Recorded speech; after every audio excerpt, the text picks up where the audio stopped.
Our tour of Masonic New York starts in Fort Greene at the Williamsburg Savings Bank off of Atlantic.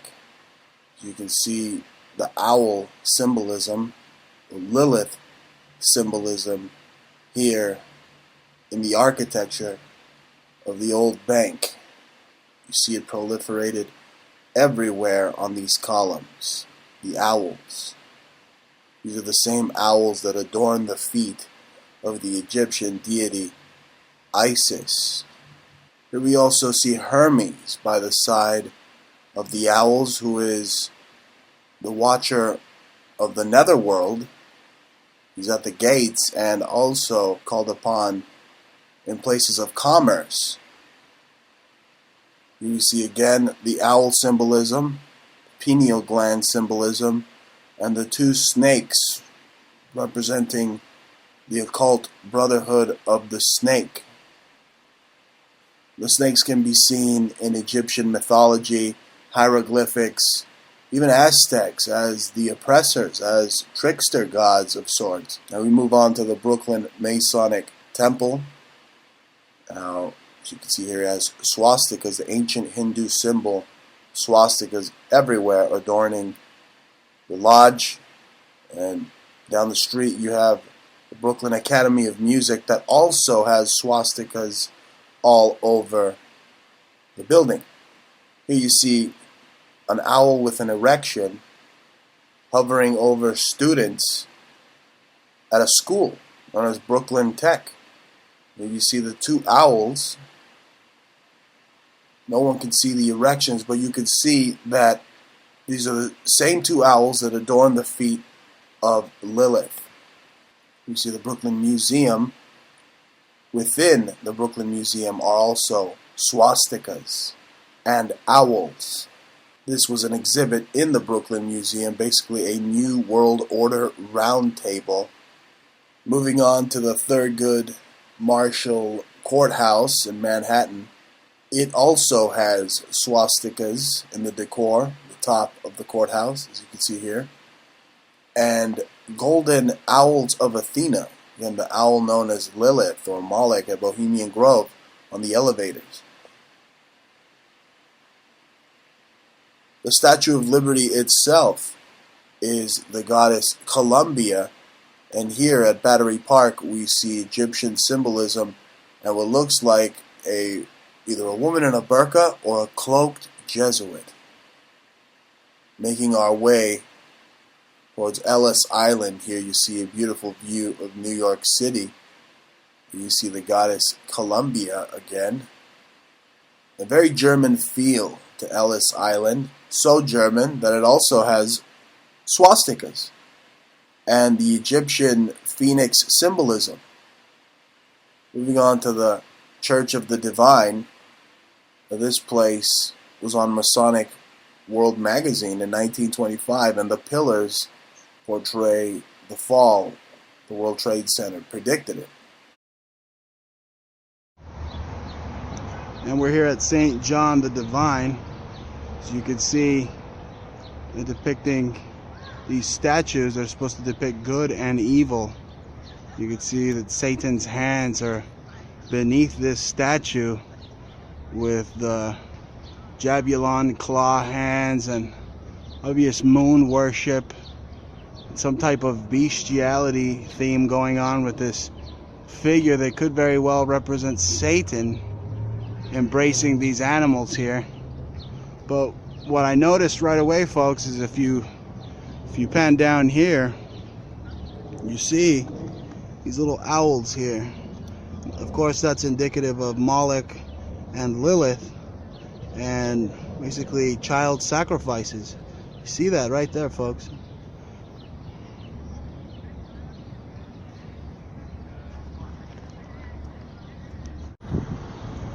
And of course, our tour of Masonic New York wouldn't be complete without being here at the St. John the Divine Church, where I'm sure that Pope Francis and his Jesuits committed many crimes, many rapes, that Masonic pedophile Pope.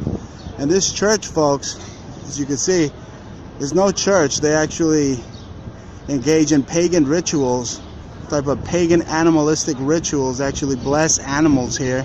Very unorthodox church. You can see at the top is the all-seeing eye of Horus.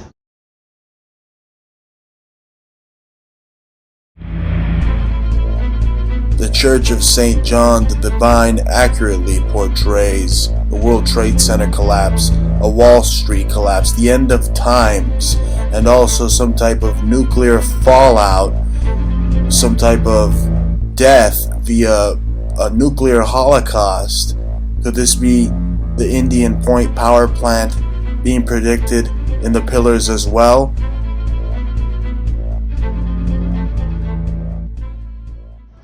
Here we see the apocalyptic pillars that basically predicted 9/11. Of course, this building has been around since 1923. This is before that, when they were on the cover of Masonic World magazine.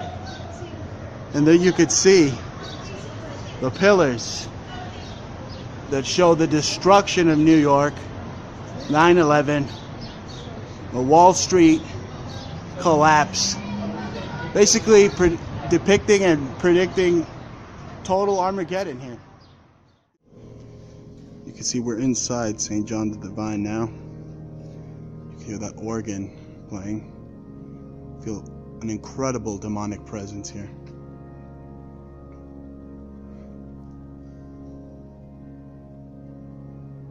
Feel like the alumbrados are all over the place, folks. You can feel their energy. Very heavy energy.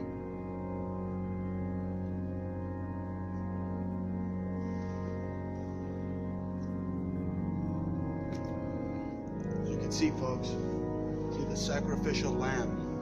See it there. Above it, you see the Templar flag. And this is basically where they would commit any type of sacrificial offering. More than likely to their god, Jabulon. Baal, of course.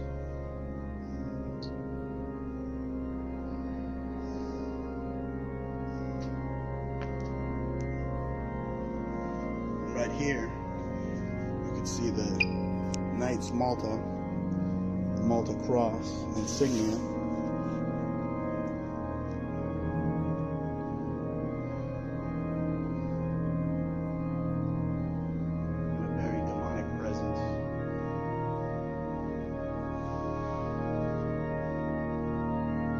Don't you feel it? Don't you feel this heavy demonic aura here?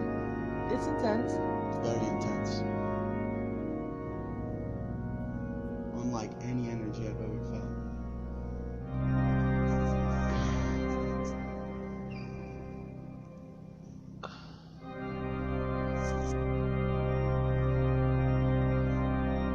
Very totem-like, and at the very bottom of the totem are toy-like skeletons. This is a church.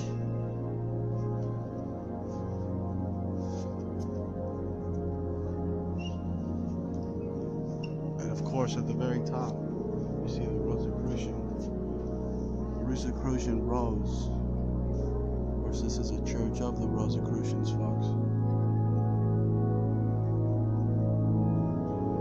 Let's go to the other skulls.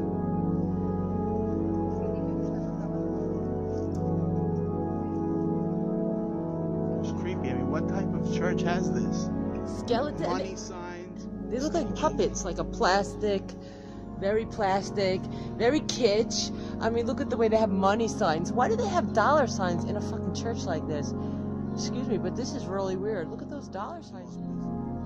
It's like modern art, but not really. I don't understand. It's like kitschy. It shouldn't even Very be here. Bizarro. It doesn't belong here. They just stuff this modern art in these corners that are very sadistic.